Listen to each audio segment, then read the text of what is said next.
দাবী কৰা ধন নোপোৱাত শদিয়াৰ অপহৃত শিশুক হত্যা। অপহৰণৰ 30 মিনিট পিছতেই হত্যা ৰোহিত চেত্ৰীক। গোৰ্খা ছাত্ৰ সন্থাৰ অসম অৰুণাচল পথ অৱৰোধ।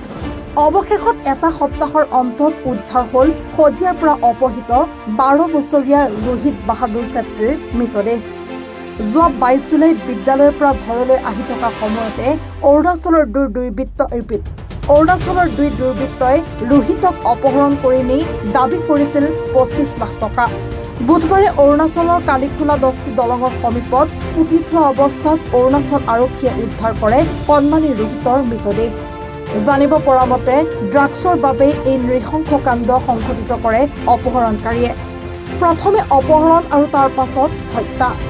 অসম অৰুণাচল সীমান্তৰ শদিয়া সোণপুৰৰ পৰা যোৱা 22 জুলাইত অৰুণাচলী দুৰ্বৃত্তই অপহৰণ কৰি নিয়া ৰোহিত বাহাদুৰ চেত্ৰী নামৰ 4ৰ্থ শ্ৰেণীৰ ছাত্ৰজনৰ মৃতদেহ বুধবাৰে উদ্ধাৰ কৰা হয়।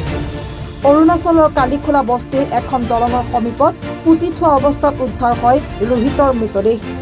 ড্ৰাগছ কিনিবৰ বাবে প্ৰয়োজনীয় ধনৰ বাবে নাজুচু তামাই আৰু গোবিন্দ তামাং নামৰ দুটা দুৰ্বৃত্তই ৰোহিতক অপহৰণ কৰি 25 লাখ টকাৰ মুক্তিপণ দাবী কৰিছিল।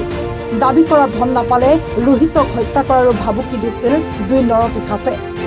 দাবী কৰা ধন নাপাই কণমানি ৰোহিতক অতি বৰ্বৰভাৱে হত্যা কৰি পুতি থলে দুই নৰপিশাচে। বুধবাৰে ৰোহিত বাহাদুৰ চেত্ৰীৰ মৃতদেহ উদ্ধাৰৰ খবৰ বিয়পি পৰাৰ লগে লগে উত্তপ্ত পৰিস্থিতিৰ সৃষ্টি হয় অসম অৰুণাচল সীমান্তৰ বিকাৰত। দুয়োখন ৰাজ্যৰ সংযোগী পথ অৱৰোধ কৰি শদিয়াৰ সোণপুৰৰ ৰাইজ তথা গোৰ্খা ছাত্ৰ সন্থাৰ সহস্ৰাধিক নেতা কৰ্মীয়ে অৰুণাচলী দুৰ্বৃত্ত দুটাক কঠোৰ শাস্তি বিহিবলৈ দাবী জনায়। এই নৃশংস ঘটনাই এতিয়া অমানিশা নমাই আনিছে ৰোহিতৰ দুৰ্ভগীয়া পৰিয়ালটোলৈ। জানিব পৰা মতে অপহৰণৰ দিনা অৰ্থাৎ 22 জুলাইতে ৰোহিতক অপহৰণকাৰীয়ে হত্যা কৰি আৰক্ষী তথা পৰিয়ালৰ লোকক বিপথে পৰিচালিত কৰিছিল। যাৰ প্ৰাণ হেৰুৱাইছে সেইগৰাকী কেঁচুৱাই বা সেইগৰাকী ছাত্ৰই যদি ন্যায় নাপায় অসমৰ প্ৰতিটো গেটত কিন্তু জুই জ্বলিব। কি বান্দৰদোৱা, কি জয়ৰামপুৰ, কি চৰাইদেউ, প্ৰতিখন ঠায়ে ঠায়ে কিন্তু প্ৰতিবাদ হ'ব আৰু এই প্ৰতিবাদ এক ঐক্যবদ্ধ এক সংগ্ৰাম হ'ব। আৰু ইতিমধ্যে গোৰ্খা ছাত্ৰ সন্থাৰ যি গণতান্ত্ৰিক আন্দোলন তাত আমি একমত আছোঁ। কিন্তু যদি পৰৱৰ্তী সময়ত এই ঘৰৰ মানুহ ন্যায় নাপায়, যদি লেহেমীয়া হয়, আইনীৰ যি যুঁজখন দেখাই মেলি যদি ঘৰৰ মানুহবোৰক সিফাল পৰা সিফাল ইটানগৰ বা অন্যান্য ঠাইলৈ দৌৰা দৌৰি যি প্ৰক্ৰিয়াবোৰ আৰম্ভ কৰে, পৰৱৰ্তী সময়ত কিন্তু এক ডাঙৰ বিক্ষোভ কাৰ্যসূচী লোৱা হ'ব, গেটে গেটে লোৱা হ'ব। আৰু এটা কথা স্পষ্ট, এইগৰাকী এছপিৰ প্ৰতি আমাৰ বিশ্বাস নাই। সেইকাৰণে আমি অসম চৰকাৰক হস্তক্ষেপ বিচাৰিছোঁ। আছাম গভৰ্ণমেণ্টে চাইল্ড ৱেলফেয়াৰ ডিপাৰ্টমেণ্টে অতি শীঘ্ৰে হস্তক্ষেপ কৰি মেলি অৰুণাচল চৰকাৰৰ কথা পাতি মেলি গোটেই শান্তিপূৰ্ণ এক বাতাবৰণ সৃষ্টি কৰিব লাগিব, যাতে অসম আৰু অৰুণাচল সীমান্তবাৰীত থকা প্ৰত্যেক মানুহৰ নিৰাপত্তাৰ দায়িত্ব ল'ব লাগিব। আজি অসমৰ মানুহ অৰুণাচলে কিয় কৈছে? তেওঁ গৌপালক কৰিবলৈ গৈছে, নিজৰ জীৱন জীৱিকা জীয়াই মালি এগৰাকী সন্তানক পঢ়াবলৈ গৈছে। তাৰ পাছত ধৰণৰ অন্যায়, অত্যাচাৰ, মাৰ্ডাৰ, যি মানুহ ঘৰৰ এমূৰ্তি দুমূৰ্তি খাবলৈ নাই সেই ঘৰৰ মানুহক 25 লাখ টকা বিচাৰিছে। যোৱা 7 দিন পৰা পইচা ফোন কৰিছে, পুলিচক অৱগত কৰাইছে। পুলিচে লগে লগে কেলে গোটেই ৰেঞ্জখন কভাৰ কৰা নাই, লগে লগে লোকেশ্যনখন ট্ৰেপ কৰি মেলি সেই গোটেই ঠাইখন কেলে তেওঁলোকে ঘেৰাও কৰা নাই, এই গোটেই প্ৰশ্ন আমাৰ আছে। গতিকে আমাৰ পুলিচৰ গোটেই প্ৰক্ৰিয়াত আমাৰ সন্দেহ আছে।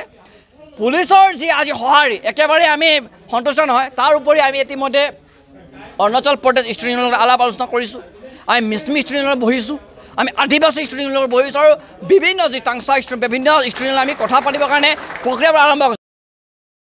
অঞ্চল বনাঞ্চল আমি চলাত কৰোঁ। গোটেই চলাত কৰাৰ পাছত আমি উপায় নাপায় আমি থানা ঘেৰাও কাৰ্যসূচী লওঁ, সোণপুৰা থানা ঘেৰাও কাৰ্যসূচী লওঁ।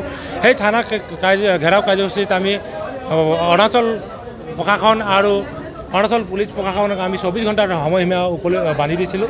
সেই সময়সীমাৰ ভিতৰত আমি ৰাতিপুৱাই আমি 7টা বজাত সন্ধান পালোঁ যে আমাৰ যি ছাত্ৰ নিৰুদ্দেশ হৈছিলে সেই ছাত্ৰগৰাকী মৃত অৱস্থাত আমি পালোঁ। সেই মৃত অৱস্থাত পোৱাৰ পাছতে আমাৰ যি সকলো ৰাইজ, গোৰ্খা ৰাইজসকল একত্ৰিত হৈ আমি সৌদ অসম গোৰ্খা ছাত্ৰ সন্থা, তিনিচুকীয়া জিলা সমিতি, লগতে বিভিন্ন আঞ্চলিক সমিতি, তাৰ লগতে অৰুণাচল প্ৰদেশৰ অল অৰুণাচল গোৰ্খা এছ'চিয়েশ্যনৰ সম্পূৰ্ণ বিষয়ববীয়াই আমি একত্ৰিত হৈ আমি আজি সৌদ অসম গোৰ্খা ছাত্ৰ সন্থাৰ তিনিচুকীয়া জিলাৰ নেতৃত্বত দিগাৰু আলুবাৰী ঘাটৰ ওচৰত পথ অৱৰোধ কাৰ্যসূচী হাতত লওঁ। এই পথ অৱৰোধ কাৰ্যসূচীৰ জৰিয়তে আমি সৌদ অসম গোৰ্খা ছাত্ৰ সন্থা তিনিচুকীয়া জিলা সমিতিৰ হৈ আৰু অল অৰুণাচল গোৰ্খা এছ'চিয়েশ্যনৰ সমিতিৰ হৈ আমি চৰকাৰ তথা প্ৰশাসনক দাবী জনাব বিচাৰিছোঁ যে আমাৰ যি মৃত ছাত্ৰগৰাকীৰ যি উচিত তদন্ত কৰি তেওঁলোকৰ যি দিনে মৃত্যু কৰি হত্যা কৰিলে সেই হত্যাকাৰীক অতি শীঘ্ৰে ফাৰ্ষ্ট ট্ৰেক আদালতত নি তেওঁলোকক ফাঁচি কঠোৰতম শাস্তি ফাঁচি দিব লাগে। ডুমডুমাৰ পৰা ৰঞ্জিত ছেত্ৰীৰ প্ৰতিবেদন, এনি ভাৰত 24।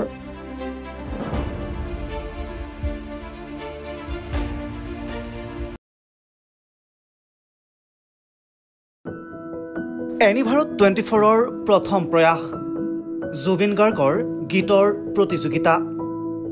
জুবিনৰ গানে কি আনে।